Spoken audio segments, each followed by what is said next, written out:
ജീവിതത്തിലെ ഏറ്റവും വലിയ ഒറ്റപ്പെടൽ കൂടെ ആരുമില്ലാതാകുമ്പോഴല്ല, എല്ലാം എന്ന് കരുതിയവരുടെ മനസ്സിൽ ഒരു സ്ഥാനവുമില്ലെന്ന് മനസ്സിലാക്കുമ്പോഴാണ്. അവനവന് ജീവിക്കാനുള്ള സാമ്രാജ്യം സ്വയം നേടാത്ത ആരും സ്വതന്ത്രനല്ല. അതുപോലെ തന്നെ സ്വയം ആജ്ഞാപിക്കാൻ കഴിയാത്ത ഒരു മനുഷ്യനും സ്വതന്ത്രനല്ല. കേട്ട നുണകളെ ഒരു ചിരിയോടുകൂടി സ്വീകരിക്കുക. അതിനു പിന്നാലെ സത്യം വരുന്നുണ്ട്. അതിനുള്ള മറുപടി പറയുക. നുണകൾക്ക് സത്യത്തെ മറച്ചു പിടിക്കാനേ കഴിയൂ, മാറ്റി നിർത്താൻ കഴിയില്ല. എല്ലാ മനുഷ്യർക്കും രണ്ട് കഥകൾ ഉണ്ടാകും. ഒന്ന് അയാൾ ജീവിക്കുന്ന കഥ, മറ്റൊന്ന് അയാൾ ജീവിക്കാൻ ആഗ്രഹിക്കുന്ന കഥ.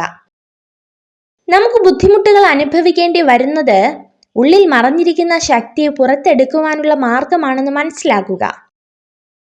നമ്മളെ ക്ഷമിക്കാൻ പഠിപ്പിക്കുന്ന ചിലരുണ്ട്.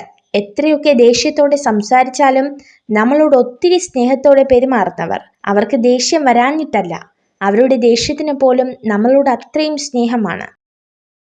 മറ്റുള്ളവരെ പോലെ ആവുക എന്നതല്ല, ഞാൻ എങ്ങനെയാണോ അതിൽ നിന്ന് കുറെ കൂടി മെച്ചപ്പെടുക എന്നതാണ് നമ്മുടെ ലക്ഷ്യമാവേണ്ടത്. ജീവിതത്തെ അതിൻ്റെ ഒഴുക്കിനനുസരിച്ച് വിടുക. ഒഴുക്കിനനുസരിച്ച് നീന്താൻ മറ്റാരുടെയും ശക്തി ആവശ്യമില്ല. സന്തോഷമായിരിക്കാൻ രണ്ട് വഴികളുണ്ട്. നിങ്ങളുടെ സാഹചര്യം മാറ്റുക, അല്ലെങ്കിൽ ആ സാഹചര്യത്തോടുള്ള നിങ്ങളുടെ ചിന്താഗതി മാറ്റുക. എന്തിനെയാണോ നമ്മൾ ഭയപ്പെടുന്നത് അതിനെതിരെ തന്നെ നമ്മൾ പ്രവർത്തിച്ചു തുടങ്ങണം. കാരണം ചിന്തയിലൂടെ അല്ല, പ്രവൃത്തിയിലൂടെയാണ് ആത്മവിശ്വാസവും ധൈര്യവും വളർന്നു വരുന്നത്. നമ്മുടെ ഭാവി തീരുമാനം എല്ലാവരോടുമായി വെളിപ്പെടുത്താതിരിക്കുക. തീരുമാനം ലക്ഷ്യത്തിലെത്തിയതിനു ശേഷം മാത്രം മറ്റുള്ളവരോട് പറയുക. നമ്മുടെ ആശയങ്ങളിലും വിശ്വാസങ്ങളിലും അടിയുറച്ചു നിൽക്കുക. മറ്റൊരാൾക്ക് വേണ്ടിയും ഒന്നും മാറ്റേണ്ടതില്ല. ഒരുമിച്ച് നടന്നപ്പോൾ എന്ത് നേടി എന്നതല്ല, തനിച്ച് നടന്നപ്പോൾ പിന്നിൽ നിന്നും വിളിക്കാൻ പോലും ആരുമില്ല എന്ന തിരിച്ചറിവാണ് ജീവിതം.